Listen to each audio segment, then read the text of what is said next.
The sea is not always calm. Sometimes a storm gathers far away, unseen, unheard, but deeply felt. In the South China Sea, a storm of ambition and power has been brewing for years. China claims the islands and waters as its own, building islands and sending massive ships to patrol.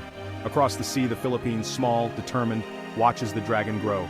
Filipino boats still sail out, facing Chinese Coast Guard vessels, floating walls of steel. These standoffs are the first drops of rain before the great storm. The Philippines stands on the front line of the unseen storm. The journey is far from over. The world is watching. The ending is not yet written. To understand the future, we must look at the past. China and the Philippines share centuries of trade and peace, but the story changed. China drew a 9-dash line, claiming most of the South China Sea, even waters close to the Philippines. The Philippines, with a small navy, could do little as China acted on its claims.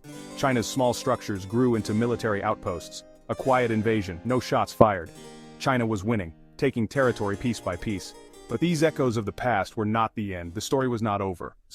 Every journey has a turning point. For the Philippines, it wasn't a battle of ships, but a battle of law. In 2013, the Philippines took China to an international tribunal under UNCLOS. The argument, China's 9-dash line had no basis in international law. Many doubted the move. China refused to participate, dismissing the court's authority. But the Philippines pressed on, building its case with maps, evidence, and legal arguments. The question shifted from who is stronger to what is right. In 2016, the tribunal ruled overwhelmingly for the Philippines. China's 9-dash line was declared illegal, its actions violated Philippine rights. China rejected the ruling, calling it waste paper, but it was a powerful tool. The Philippines now had a legal and moral shield. The tide had turned, a small nation had won a great victory. The ruling didn't remove Chinese ships overnight, but it changed the story. The Philippines was no longer just a small country complaining, it was defending its rights, backed by international law.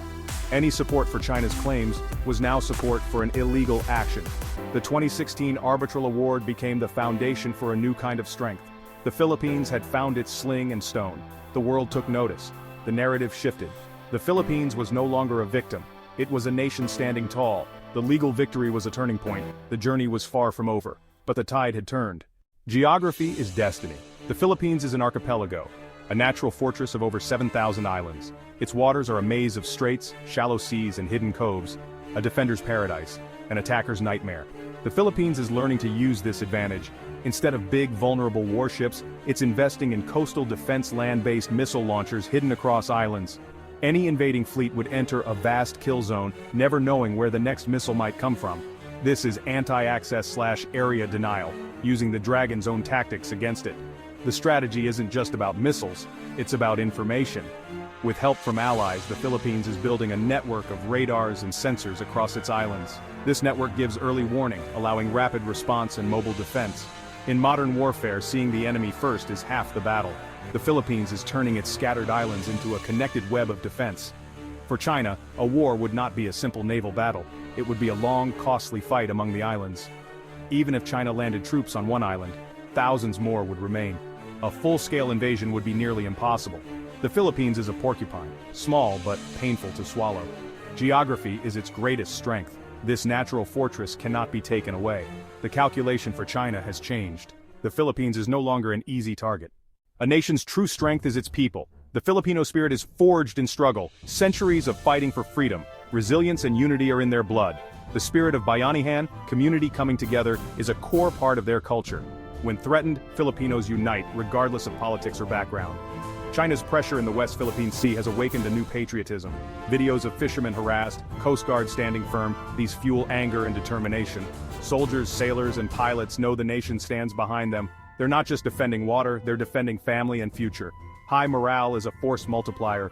A motivated defender can defeat a larger foe. China's tactics, meant to intimidate, have backfired. Filipino resolve is stronger than ever. Even if China won a battle, it could never win the war. The Philippines would resist, united and unyielding. This is the ultimate defense, a fortress in the hearts of the people. China cannot measure or defeat this spirit. The Filipino nation is unbreakable. The world sees their courage. The spirit of the Philippines is its greatest weapon. This is a strength no one can conquer. The Philippines does not stand alone. The world is watching and acting. Many nations see the importance of upholding international law in the South China Sea. Support for the Philippines is real training, equipment, intelligence, and diplomatic backing.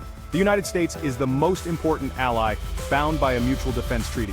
The US has made it clear, an attack on Philippine forces in the South China Sea would invoke the treaty.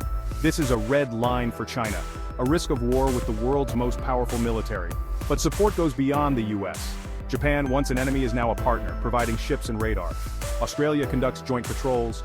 European navies sail through to show support for freedom of navigation. Each allied ship is a message. This is not China's private lake. This growing coalition isolates China diplomatically and raises the cost of aggression. The Philippines, by standing up for its rights, has become a symbol for a rules-based order. It has gathered a fellowship of nations, united in a common cause. The dragon now faces not just one nation, but many. The balance of power has shifted. The Philippines is no longer alone. The world stands with it. The journey has been long and difficult. The Philippines has faced defeat and despair, but it did not break. It learned, adapted, and grew stronger. The story is now one of courage, intelligence, and resilience. China faces a new reality. War would be a quagmire, a diplomatic disaster, and an economic catastrophe. The price of aggression is now too high. The future of the West Philippine Sea is not set in stone, but the balance has shifted. The Philippines holds a winning hand law, geography, spirit, and global support. These four pillars are unshakable. The Philippines will not be conquered. This is a story of transformation, a nation that refused to be a victim. It stood up with wisdom, fought back with courage. The size of a nation does not determine the size of its heart. Even in the face of a great storm, a well-anchored ship can hold its ground. The dawn is coming. For the Philippines, it will be an unbreakable dawn of freedom and sovereignty. The world is watching, the journey continues.